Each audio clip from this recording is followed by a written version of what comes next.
Kekeringan di sejumlah wilayah termasuk di Sulawesi Selatan berdampak pada menurunnya produksi beras dan diiringi naiknya harga.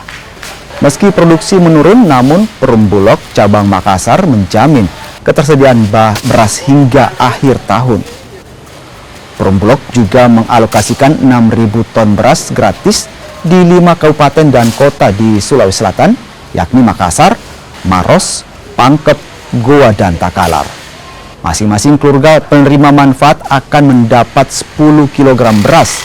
Ini dilakukan untuk mengantisipasi melonjaknya kebutuhan dan naiknya harga beras di pasaran. Bulog cabang Makassar memiliki stok 12.000 ton beras dan diperkirakan akan bertahan hingga 3 bulan ke depan.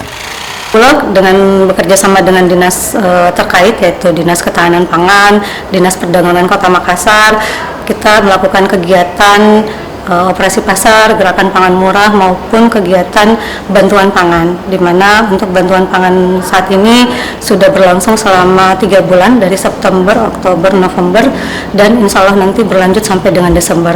Adapun pagu untuk kegiatan bantuan pangan di kantor cabang Makassar adalah 2.000 ton per bulannya, sehingga kami sudah menggelontorkan beras untuk bantuan pangan kurang lebih 6.000 ton selama 3 bulan ini.